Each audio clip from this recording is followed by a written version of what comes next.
This is Finbarr Bermingham, the Chief Europe correspondent for SCMP. I'm joining you here from Brussels at the European Council building. It's day 2 of the European Council summit.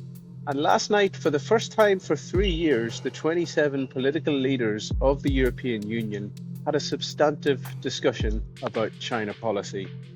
The discussion was scheduled to discuss a response, to debate a response to what many in Europe describe as the China shock, the shock to European industry that is emanating from the Chinese economy.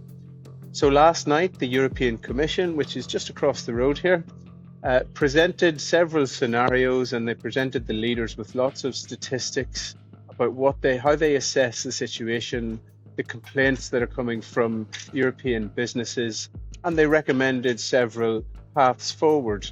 At about 2 o'clock this morning, we had a little bit of information coming from the meeting.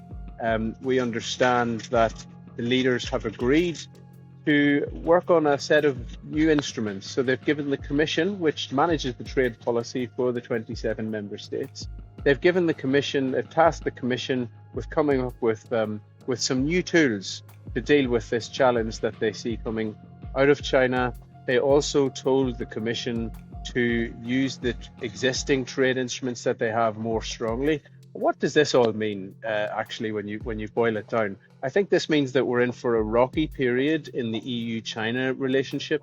Beijing has threatened to respond forcefully to any measures that the European side may take.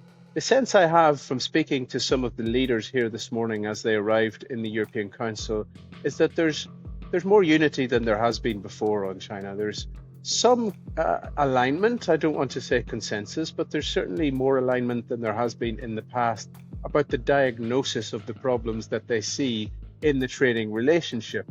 Now we will see what that means in reality, what that looks like several months or years down the line, because it takes them a long time to make these new instruments. And I suppose we're going to see ramped up dialogue between the EU and China over the coming weeks as they try and see whether there's a way to diplomatically deal with some of these issues.